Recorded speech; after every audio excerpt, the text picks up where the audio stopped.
Most people think the seven deadly sins destroy bad people, but they actually destroy the ones with the most potential. And if you don't know how to fight them, they don't just tempt you, they control your life. The truth about the seven deadly sins. The seven deadly sins aren't random mistakes, they're patterns, and every pattern has a counter. Each sin attacks a different part of you, your mind, your emotions, your discipline, or your identity. That's why trying harder never works, because you don't defeat a system with willpower. You don't remove a deadly sin. You replace what feeds it. Sin number 1, pride. Pride is the first sin for a reason. Not because it looks dangerous, but because it hides as strength. Pride isn't confidence, it's self-dependence. It convinces you that you don't need help, correction, or change. The Bible warns clearly, pride goes before destruction, and a haughty spirit before a fall. Proverbs 16:18. Notice it doesn't say pride causes an immediate fall. It comes before it. Pride blinds you long before anything breaks. That's why pride is deadly. It slowly cuts you off from correction. And when you stop listening and stop growing, the way to defeat pride isn't by putting yourself down. It's by shifting your focus away from yourself. Jesus said, "Whoever humbles himself will be exalted." Matthew 23:12. Humility protects your future. Pride protects your ego. Sin number 2, envy. Envy isn't wanting what someone else has. It's resenting that God gave it to them. It quietly says, "Why them and not me?" And the longer envy sits, the more it poisons your peace. The Bible warns, where envy and selfish ambition exist, there will be disorder and every evil practice. James 3:16. Envy doesn't just hurt your heart, it creates chaos in your life. That's why envy is dangerous. It keeps your eyes on other people instead of your own path. And when you compare, you lose gratitude. The way to defeat envy is replacement, not resistance. You replace comparison with gratitude. You replace resentment with trust. Scripture says, "A heart at peace gives life to the body, but envy rots the bones." Proverbs 14:30. Envy drains you. Gratitude restores you. Sin number 3. Wrath. Wrath isn't just anger. It's anger that stays. It's the kind that replays conversations in your head, holds grudges, and waits for payback. The Bible says human anger does not produce the righteousness God desires. James 1:20.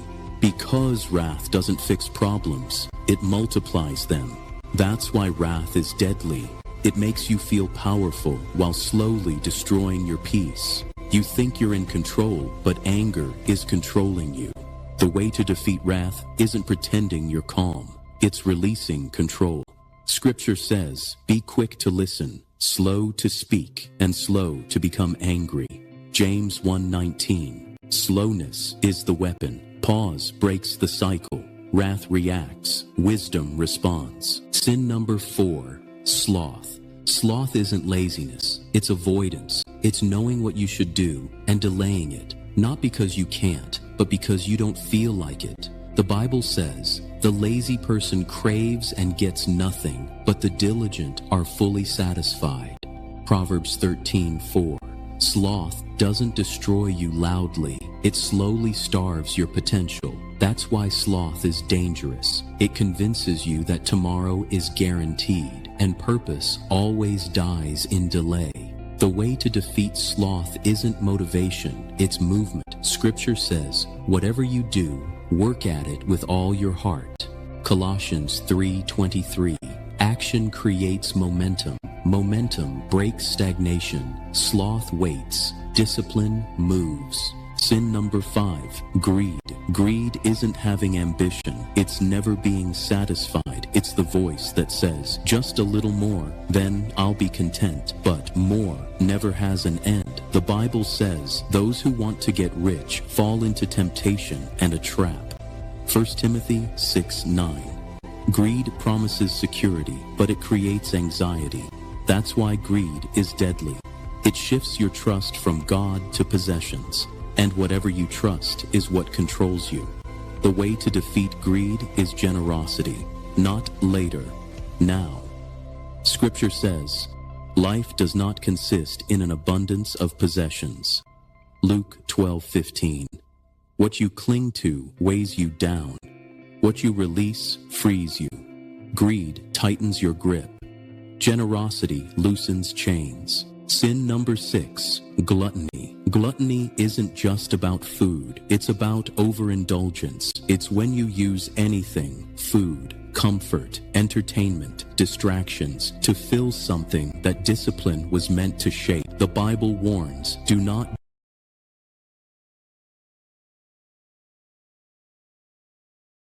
join those who gorge themselves. Proverbs 23:20. Because gluttony dulls awareness. You stop noticing when enough becomes too much. That's why gluttony is dangerous. It numbs you, and numb people don't grow, they cope. The way to defeat gluttony isn't restriction alone. It's self-control. Scripture says, I will not be mastered by anything. 1 Corinthians 6:12. Control your appetite, or it will control you. Gluttony consumes. Discipline restores. Sin number 7. Lust.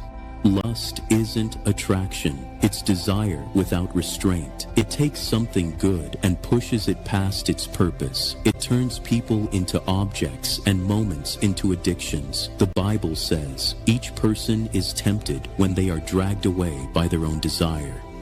James 1:14. Lust doesn't start outside you.